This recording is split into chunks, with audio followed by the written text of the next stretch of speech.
Aleksandr Demyanenko mashhur va sevimli aktyorlardan edi. Shurik ishtirokidagi kulgili filmlar ekranga chiqqandan so'ng aktyor ko'chada bemalol yurolmaydigan bo'lib qolgandi. Biroq Leonid Gaydayning filmi vositasida kelgan bu shon-shuhratning teskari tomoni ham bor edi.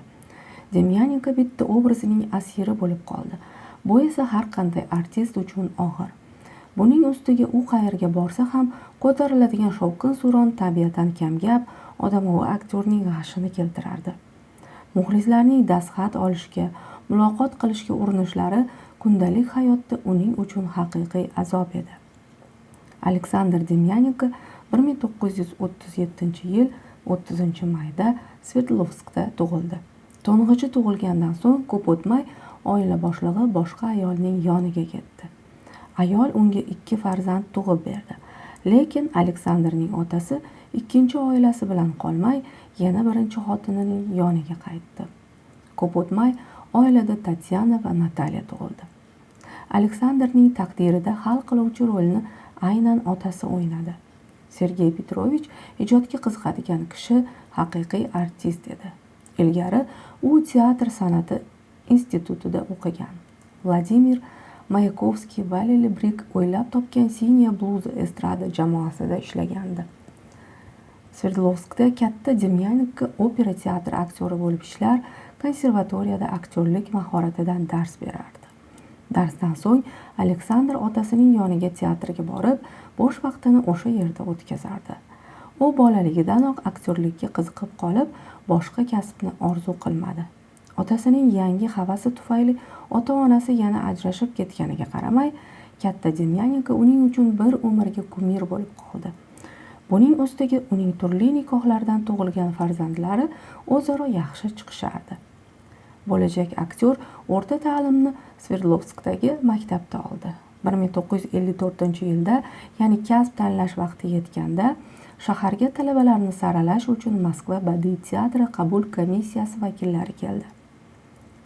Aleksandr nufuzli teatr oliy ta'lim muassasasiga o'qishga kirishga urindi, ammo qattiq hayajonlanganidan imtihondan o'ta olmadi. U mahalliy universitetga hujjat topshirib, yuridik fakultetga o'qishga kirdi. U yomon o'qimasdi, lekin bir yil o'tib huquqshunos bo'la olmasligini tushundi. O'zi yaxshi ko'rmagan mutaxassislikni egallash uchun yana bir necha yil o'qishni istamasdi. U o'qiyotgan ta'lim muassasasini tashlab, ikkinchi marta poytaxtdagi teatr institutlariga kirishga urindi. Aleksandr birdaniga 2 nufuzli oliy ta'lim muassasasi, teatr san'ati oliygohi va Shukinskiy bilim yurtiga imtihonni muvaffaqiyatli topshirdi. U otasi singari teatr san'ati oliygohini tanlab, darrov bu haqda ota-onasiga xabar berdi. 1959-yilda Demyanenko oliy ta'limga ega bo'lgani haqidagi diplomni oldi. Oliygohda o'qiyotgan davrida uning o'ziga xos fe'li namoyon bo'ldi. Aleksandr o'quv yili avjida hech kimga hech nima demasdan Sverdlovskka qallig'i Marina Sklarovaning yoniga jo'nab qolishi mumkin edi. Lekin o'qituvchilarning uni o'qishdan haydashga ko'zlari qiymasdi. Teatr oliygohini tamomlagandan so'ng Demyanenkoni Vladimir Mayakovskiy nomidagi Moskva drama teatriga taklif qilishdi. U bu yerda 3 yil ishladi. Keyin ishdan bo'shab Leningradga bordi va u yerda kinoda suratga tushishni boshladi. Artistga shu yerda kvartira berishdi. 1984-yilda aktyor Nikolay Akimov nomidagi komediya teatriga ishga kirdi.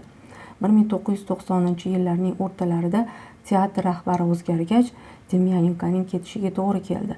1995-1999-yillarda aktyor Sankt-Peterburgdagi Priют komedianta teatrida faoliyat olib bordi. Biroq bu teatr katta emasdi. Shuning uchun aktyorning ishiga ko'pchilik baho bera olmasdi.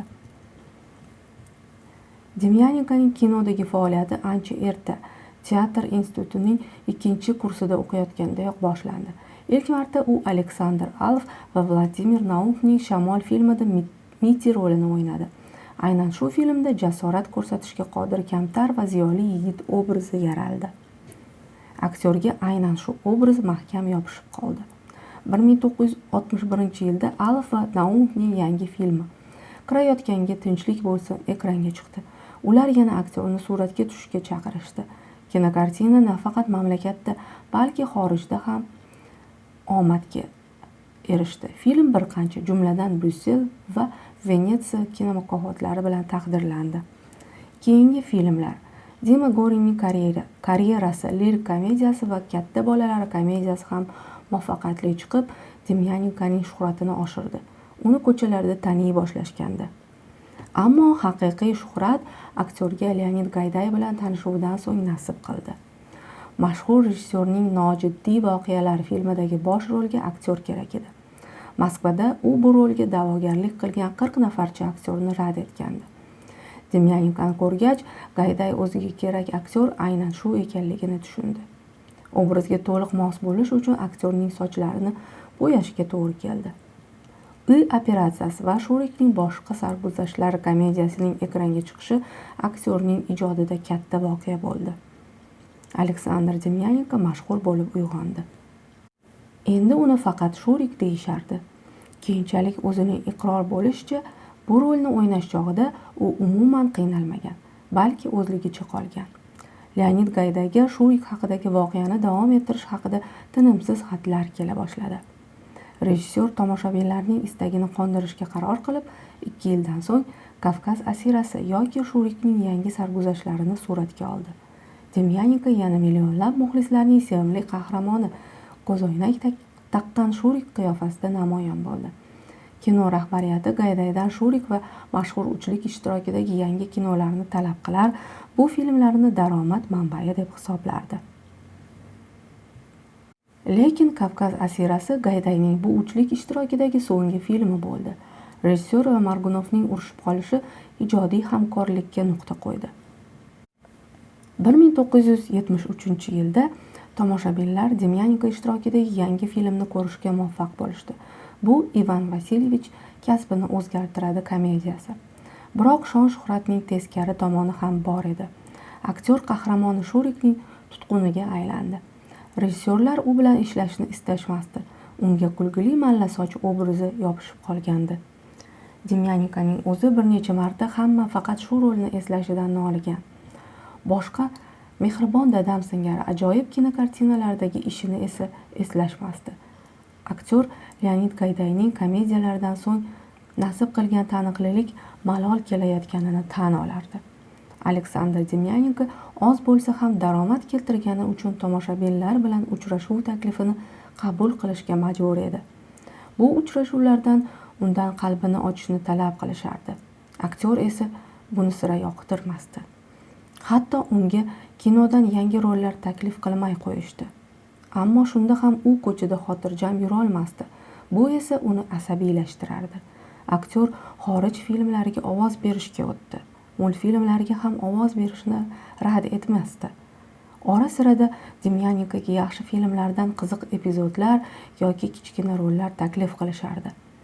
Yashil furgon sarguzasht filmi jamoasiga u shu tariqa qo'shildi. Umumiy hisobda esa aktyor 100 dan ziyod filmda suratga tushdi. 1991-yilda Demyanenkoga xalq artisti unvoni berildi. Biroq u hamon teatr sahnasiga chiqmas, xorijiy filmlarga ovoz berishda davom etardi.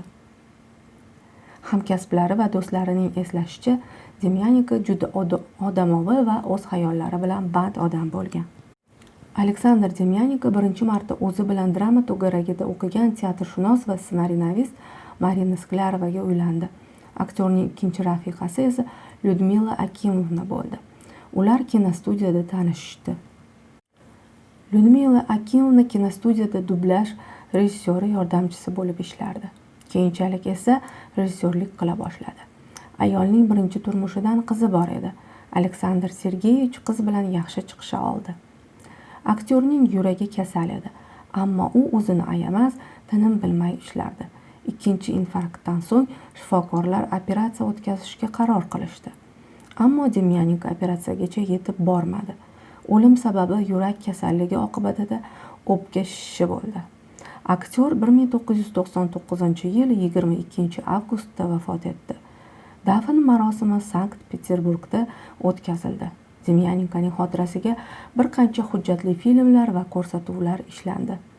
Uy operatsiyasi filmi bosh qahramonlari Shurik va Lida sharafiga Krasnodar va Rizanda haykallari o'rnatilgan.